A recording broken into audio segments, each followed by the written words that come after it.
आज का हमारा टॉपिक है गांधी जी के शिक्षा संबंधी विचार या गांधी जी के शिक्षा के प्रति दृष्टिकोण क्या रहा। शिक्षा का पहला है शिक्षा का सिद्धांत। गांधी जी के अनुसार शिक्षा आदर्श सामाजिक प्रणाली की नींव है। उनकी शिक्षा की धारणा व्यापक है तथा उसका आधार आध्यात्मिक है। गांधी जी के अनुसार सच्ची शिक्षा का अर्थ है व्यक्ति द्वारा उसके परम तत्व की पहचान और इस ज्ञान को आचरण में उतारने की प्रेरणा, क्षमता और तत्परता। इस प्रकार शिक्षा उनके अनुसार मनुष्य के मानसिक, शारीरिक व आर्थिक विकास को एक साथ सुनिश्चित करती है। अतः उनकी शिक्षा की धारणा में कोरे अक्षर ज्ञान या बाहरी सूचनाओं के संग्रह का अधिक महत्व नहीं है। उन्होंने कहा, जिसने सत्य और अहिंसा को पूरी तरह जान लिया है वह भले ही निरक्षर हो, पूर्ण ज्ञानी है। गांधी जी के अनुसार सच्ची शिक्षा वही है जो व्यक्ति के आत्मज्ञान की क्षमता उत्पन्न करे। उनका मत है कि ज्ञान की प्रत्येक शाखा को इस मूलभूत उद्देश्य की प्रति समर्पित होना चाहिए। अक्षर ज्ञान में शिक्षा का मर्म नहीं है, वह तो शिक्षा की प्राप्ति का एक साधारण सा साधन मात्र है। उन्होंने स्वीकार किया कि आत्मज्ञान की प्रक्रिया में व्यक्ति का कई विषयों का अध्ययन करना आवश्यक हो सकता है, किंतु विभिन्न विषयों का यह अध्ययन शिक्षा का लक्ष्य नहीं है, अपितु सच्चा ज्ञान अर्जित करने का साधन मात्र है। उनके शब्दों में सच्चे ज्ञान का अर्थ है व्यक्ति की सत्य और असत्य में भेद करने की क्षमता। ऐसा पुस्तक ज्ञान जो व्यक्ति में यह क्षमता उत्पन्न नहीं कर पाता, ज्ञान नहीं, केवल पुस्तक प्रेम है। गांधी जी के अनुसार शिक्षा, चरित्र और धर्म में कोई भेद नहीं है, क्योंकि ये तीनों ही आत्म साक्षात्कार के लक्ष्य को प्राप्त करने के लिए व्यक्ति की क्षमताओं का विकास करते हैं। इस प्रकार उनके लिए शिक्षा का सर्वाधिक महत्वपूर्ण पक्ष है व्यक्तित्व और चरित्र का निर्माण। उन्होंने घोषणा की कि चरित्र निर्माण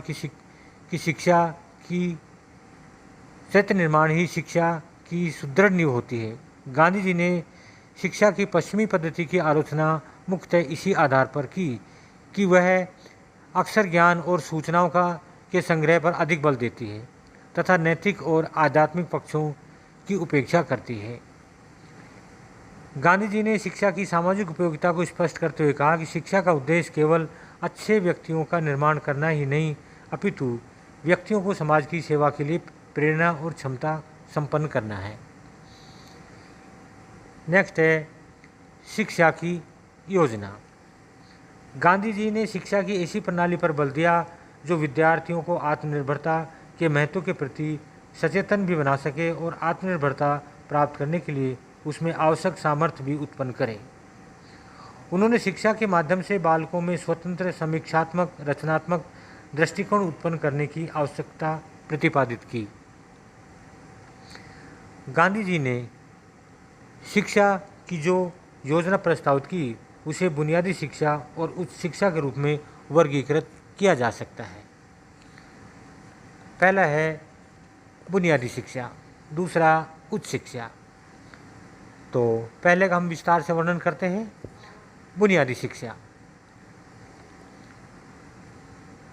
बुनियादी शिक्षा में गांधी जी ने प्राथमिक और माध्यमिक दोनों स्तरों की शिक्षा को सम्मिलित किया। गांधी जी ने स्पष्ट किया कि बुनियादी शिक्षा की पद्धति और पाठ्यक्रम को इस रूप में निर्धारित और संचालित किया जाए जिससे शिक्षा विद्यार्थियों के हृदय, बुद्धि और शरीर तीनों के सम्मिलित विकास का माध्यम बने। उन्होंने कहा कि मनुष्य में न केवल बुद्धि है, न केवल शरीर है, न केवल हृदय और आत्मा, तीनों के समान विकास से ही मनुष्य का मनुष्यत्व सिद्ध होगा। इसी में सच्चा ज्ञान है। गांधी जी शिक्षा प्रणाली को भारत की आवश्यकताओं के अनुरूप संगठित करना आवश्यक मानते थे। उन्होंने प्राथमिक और माध्यमिक शिक्षा को ज्ञानोन्मुख बनाए जाने का सुझाव दिया। वे शिक्षा को ऐसा माध्यम बनाना चाहते थे जिससे कि विद्यार्थी ग्रामीण वातावरण में गांवों की आवश्यकता को समझकर उनकी पूर्ति के लिए आवश्यक क्षमता भी अर्जित कर सके। और उनमें ग्राम की सेवा के प्रति समर्पण का भाव भी विकसित हो सके। बुनियादी शिक्षा की गांधी जी द्वारा प्रस्तावित रूपरेखा के प्रमुख बिंदुओं को अग्रसित रूप में प्रस्तुत किया जा सकता है। नंबर 1, शिक्षा के प्रारंभ में बच्चों को अक्षर ज्ञान कराने की अपेक्षा इतिहास, भूगोल, गणित और कताई कला आदि का ज्ञान कराया जाना चाहिए और बुद्धि का विकास होगा। इसके साथ साथ ही शिक्षा का यह प्रारंभिक चरण 6 माह का होना चाहिए। इस समय में बालक वर्णमाला को सीखने के लिए मानसिक रूप से तैयार हो जाएगा। गांधी जी ने कहा कि छोटे छोटे बच्चों की बुद्धि पर समय से पहले वर्णमाला का बोझ लादकर और उसी से शिक्षा का श्री गणेश मानकर हम बालक के स्वामित्व विकास को रोक सकें। नंबर 2, प्राथमिक और माध्यमिक शिक्षा। इसके माध्यम से बच्चों के अध्ययन विषयों के ज्ञान के साथ साथ दस्तकारी और उद्योगों की शिक्षा के माध्यम से गांधी जी ने माध्यमिक स्तर की शिक्षा को पूरी तरह आत्मनिर्भर और स्वयंपोषी बनाना चाहते थे। इन उद्योगों में गांधी जी ने कपास, रेशम आदि की गिनाई, सफाई, कपास की पिंजाई, सूत काटना, सूत को रंगना, डिजाइन बनाना, सूत सिलाई, हाथ से कागज बनाना, जल्दसाजी, फर्नीचर बनाना, खिलौने बनाना, गुड़ बनाना इत्यादि को सम्मिलित किया। गांधी जी के अनुसार धंधों को सिखाने के लिए भारी पूंजी की आवश्यकता ही भी नहीं होगी और उन्हें बालक को आसानी से सीख भी लेंगे। बच्चों को अध्ययन के विषयों के ज्ञान के साथ साथ दस्तकारी और उद्योग की शिक्षा के माध्यम से गांधी जी माध्यमिक स्तर तक की शिक्षा को पूरी तरह आत्मनिर्भर और स्वयंपोषी बनाना चाहते थे। राज्य में भी इस संबंध में शिक्षण संस्थाओं को वित्तीय सहायता देने की अपेक्षा नहीं करते थे, अपितु ये उपेक्षा करते थे कि यह विद्यालयों में बच्चों द्वारा उत्पादित वस्तुओं के लिए आवश्यक बाजार उपलब्ध कराएं। गांधी जी ने सुझाव दिया कि राज्य इन विद्यालयों में बनाई गई चीज़ों को स्वयं निर्धारित दरों पर खरीदकर शिक्षण संस्थाओं की आत्मनिर्भरता में सहायता दे सकता है। गांधी जी की मान्यता के अध्ययन के विषयों के ज्ञान के साथ साथ औद्योगिक शिक्षा और दस्तकारी का ज्ञान प्राप्त किए जाने से विद्यार्थियों को दोहरा लाभ होगा। नेक्स्ट है तीसरा, प्राथमिक शिक्षा का पाठ्यक्रम कम से कम 7 वर्ष का होना चाहिए। इसकी अवधि बढ़ाई जा सकती है, किंतु इसका उद्देश्य यह होना चाहिए कि विद्यार्थियों को उतना ज्ञान प्राप्त हो जाए जो साधारणतः मैट्रिक तक के पाठ्यक्रम में निर्धारित होता है। माध्यमिक स्तर तक की इस शिक्षा में अंग्रेजी की अनिवार्यता नहीं होनी चाहिए। शिक्षा का माध्यम विद्यार्थियों को अपनी मातृभाषा होनी चाहिए और यह व्यवस्था होनी चाहिए कि वे स्वेच्छा से अन्य भाषाओं का भी अध्ययन करें। नेक्स्ट है, स्कूलों में बालकों को सांप्रदायिक प्रकार की धार्मिक शिक्षा नहीं दी जानी चाहिए, किंतु अपने नैतिक शिक्षा प्रदान की जानी चाहिए। इसमें भी यही कहा इसी तरह का कि किस तरह उनसे ऐसे सहज मानवीय दृष्टिकोण, नैतिक व चारित्रिक गुणों का विकास हो सके जिससे कि वे सभी धर्मों के प्रति सम्मान, आदर का भाव और मानव मात्र के प्रति प्रेम का भाव विकसित कर सके। इसलिए उन्होंने सांप्रदायिक प्रकार की शिक्षा नहीं दी जानी चाहिए पर बल दिया। नेक्स्ट है अगला पॉइंट, शिक्षा में बालक और बालिकाओं के मध्य कोई भेद नहीं किया जाना चाहिए और माध्यमिक स्तर तक की यह बुनियादी शिक्षा अनिवार्य कर दी जानी चाहिए। गांधी जी का मत है कि बुनियादी शिक्षा की उनकी योजना व्यक्ति और समाज दोनों के विकास का माध्यम बनेगी। व्यक्तिगत दृष्टि से यह विद्यार्थियों के बौद्धिक, आध्यात्मिक और भौतिक विकास का माध्यम बनेगी। सामाजिक दृष्टि से टकरावों, तनावों, संघर्षों की संभावनाएं कम होगी, क्योंकि शिक्षा के माध्यम से सभी व्यक्तियों में श्रम की गरिमा की भावना व्याप्त हो जाएगी और वे किसी भी व्यवसाय में लगे हुए व्यक्ति को छोटा या बड़ा समझने की प्रवृत्ति को सहज रूप से त्याग देंगे। उन्होंने कहा कि मेरी शिक्षा योजना एक शांत सामाजिक क्रांति का माध्यम बनेगी। यह गांवों और शहरों के मध्य संबंधों को एक स्वस्थ और नैतिक आधार प्रदान करेगी और एक अधिक न्यायनिष्ठ सामाजिक व्यवस्था की नींव डालेगी, जिससे कि संपन्नों और विपन्नों के रूप में समाज का विभाजन नहीं होगा। प्रत्येक व्यक्ति को अपने निर्वाह के लिए न्यूनतम साधन उपलब्ध होंगे और स्वतंत्रता प्राप्त होगी। सबसे महत्वपूर्ण बात यह है कि इस क्रांति को रचनात्मक माध्यम से पूरा किया जाएगा। इससे न तो रक्तपात की आवश्यकता होगी और न ही भारी भरकम साधनों के विनियोग की। नेक्स्ट लेते हैं दूसरा पॉइंट हमारा, उच्च शिक्षा। गांधी जी के अनुसार सच्ची शिक्षा एक जीवन पर्यंत चलने वाली प्रक्रिया है। इस दृष्टि से शिक्षा में औपचारिक स्कूलों, कॉलेजों, विश्वविद्यालयों का विशेष महत्व नहीं है, क्योंकि सच्ची शिक्षा तो व्यक्ति के उस सकारात्मक दृष्टिकोण में व्यक्त होती है जिसके माध्यम से वह आत्मसत्कार के लिए समर्पित एक जागृत व्यक्ति के रूप में एक प्रगतिशील और न्यायनिष्ठ समाज की स्थापना का सक्रिय माध्यम बनता है। गांधी जी के अनुसार ऐसी शिक्षा जो जीवन की पाठशाला में प्राप्त की जा सकती है। आदर्श की दृष्टि से औपचारिक शिक्षण संस्थानों को अनावश्यक मानते हुए गांधी जी ने एक व्यावहारिक दृष्टिकोण अपनाते हुए शिक्षा प्राप्ति के साधन के रूप में इन संस्थानों के महत्व को स्वीकार किया। बुनियादी शिक्षा के माध्यम से उन्होंने विद्यालयों और विद्यार्थियों और ग्रामीण जीवन की आत्मनिर्भरता का माध्यम बनाने का प्रयास किया। उच्च शिक्षा के प्रति गांधी जी का दृष्टिकोण देश की रचनात्मक आवश्यकताओं से प्रेरित थे। वे शिक्षा की भूमिका में क्रांतिकारी परिवर्तन करना चाहते थे और उसे राष्ट्रीय आवश्यकताओं से जोड़ना चाहते थे। उच्च शिक्षा के संबंध में गांधी जी ने निम्नलिखित सुझाव दिए। नंबर 1,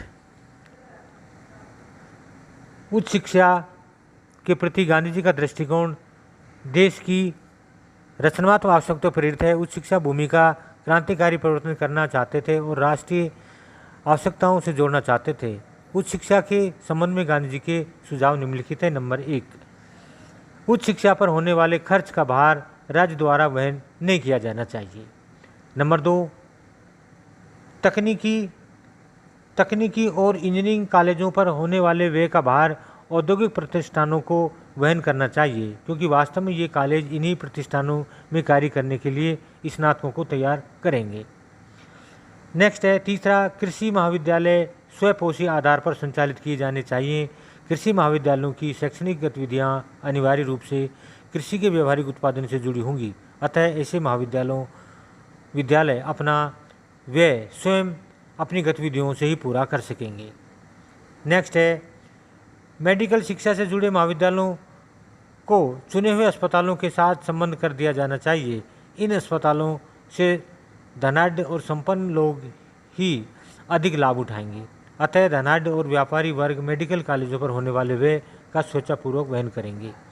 नेक्स्ट अगला है 5वां, कला संकाय के कॉलेज गांधी जी के अनुसार स्नातकों को केवल साधारण ज्ञान उपलब्ध कराते हैं। कला संकाय के विद्यार्थियों को किसी विशिष्ट क्षेत्र में तकनीकी कौशल अर्जित नहीं करवाया जाता, किंतु वे इन्हें ऐसा ज्ञान देते थे जिन्हें स्वतः सुखाय माना जाता था। गांधी जी ने ध्यान दिलाया कि कला संकाय के प्रत्येक महाविद्यालय पहले से ही निजी संस्थानों के माध्यम से संचालित किए जा रहे हैं, अतः उन्होंने कला संकाय के महाविद्यालयों की स्थापना अथवा उनके संचालन में राज्य द्वारा व्यय किए जाने को आवश्यक माना है। नेक्स्ट अगला पॉइंट, उच्च शिक्षा के माध्यम से नहीं दी जानी चाहिए। उच्च शिक्षा अंग्रेजी माध्यम से नहीं दी जानी चाहिए, उनकी अपनी मातृभाषा में दी जानी चाहिए।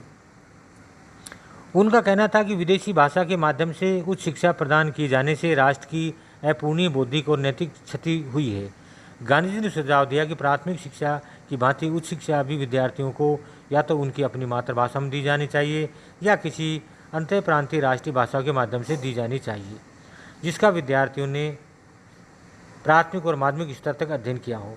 गांधी जी ने हिंदुस्तानी को उच्च शिक्षा के माध्यम अथवा राष्ट्रीय संपर्क भाषा के रूप में प्रयुक्त किए जाने को उपयोगी और व्यवहारिक माना। उच्च शिक्षा के संबंध में गांधी जी ने उपयुक्त सुझावों के विश्लेषण ने यह स्पष्ट कर दिया कि उच्च शिक्षा की विभिन्न शाखाओं का व्यय शिक्षा की उस शाखा में तैयार स्नातकों की सेवाओं से लाभान्वित होने वाले वर्ग द्वारा वहन किया जाना उचित मानते थे, जिससे एक और राज्य पर उच्च शिक्षा के व्यय का अनावश्यक भार नहीं पड़े, वही वांछित संख्या में विभिन्न व्यवसायों के लिए सुशिक्षित और प्रशिक्षित स्नातक उपलब्ध हो सके। उन्हें यह भी स्पष्ट किया कि उच्च शिक्षा के पीछे युवकों की अंधी दौड़ व्यर्थ है, क्योंकि इससे युवकों में या नौजवानों में दिशाहीनता उत्पन्न होती है और बेरोजगारी के कारण हताशा भी उत्पन्न होती है। ये वास्तव में देश में उच्च शिक्षा का अनियंत्रित विस्तार नहीं चाहते थे। उन्होंने कहा कि मैं उच्च शिक्षा का शत्रु नहीं हूँ। मेरी योजना के अंतर्गत अधिक और श्रेष्ठ पुस्तकालय होंगे और अधिक और श्रेष्ठ प्रयोगशालाएं होंगी, अधिक और श्रेष्ठ शोधशालाएं होंगी, संस्थाएं होंगी। इसके अंतर्गत हमें रसायन शास्त्रियों, इंजीनियरों और दूसरे विशेषज्ञों की ऐसी सेना उपलब्ध होगी जो वास्तव में देश के सेवक होंगे और देश की जनता की आवश्यकताओं और अधिकारों के प्रति निरंतर सचेत रहते हुए जनता की विकासशील आवश्यकताओं की पूर्ति करेंगे। ये सभी विशेषज्ञ विदेशी भाषा में बात नहीं करेंगे, अपितु जनता की भाषा बोलेंगे। इनके द्वारा अर्जित किया गया ज्ञान देश की जनता की सामूहिक संपत्ति होगी। इस उच्च शिक्षा में पश्चिम के अनुकरण की अपेक्षा मौलिक कार्य को महत्व प्रदान होगा। इस शिक्षा का व्यय भी उचित व समान रूप से समाज के विभिन्न वर्गों के मध्य विभाजित कर दिया जाएगा। गांधी जी के शिक्षा संबंधी विचारों के विवेचन से स्पष्ट है कि यद्यपि ये परंपरागत अर्थ में शिक्षाविद नहीं थे, तथापि उन्होंने शिक्षा के विषय में एक स्पष्ट दृष्टिकोण और व्यवहारिक रूपरेखा का प्रतिपादन किया। गांधी जी ने शिक्षा के महत्व को स्वीकार करते हुए उसे मानव के सर्वांगीण विकास का साधन बताया। प्लेटो की भांति उन्होंने भी स्वीकार किया कि एक सार्थक और उद्देश्यपूर्ण शिक्षा प्रणाली व्यक्ति और समाज दोनों के हितों की पूर्ति करती है। शिक्षा के माध्यम से व्यक्ति अपने चरम साध्य सत्य से साक्षात्कार को अर्जित कर सकता है। वही इसके माध्यम से समाज को ऐसे उन्नत नागरिक उपलब्ध हो सकते हैं जो उच्चतर नैतिक मूल्यों पर आधारित एवं न्यायनिष्ठ समाज की स्थापना के कर्णधार बन सके। गांधी जी का दृढ़ मत था कि शिक्षा की दोष रहित प्रणाली के माध्यम से ही एक ऐसे समाज की कल्पना की जा सकती है जिसमें घृणा, अन्याय और शोषण के प्रति कोई स्थान नहीं हो तथा शाश्वत कर्तव्य बोध, सहिष्णुता और सौहार्द सामाजिक जीवन को अनुप्रमाणित कर सकें। तो आशा करता हूँ कि आपने ये गांधी जी के शिक्षा संबंधी विचार सुने। धन्यवाद।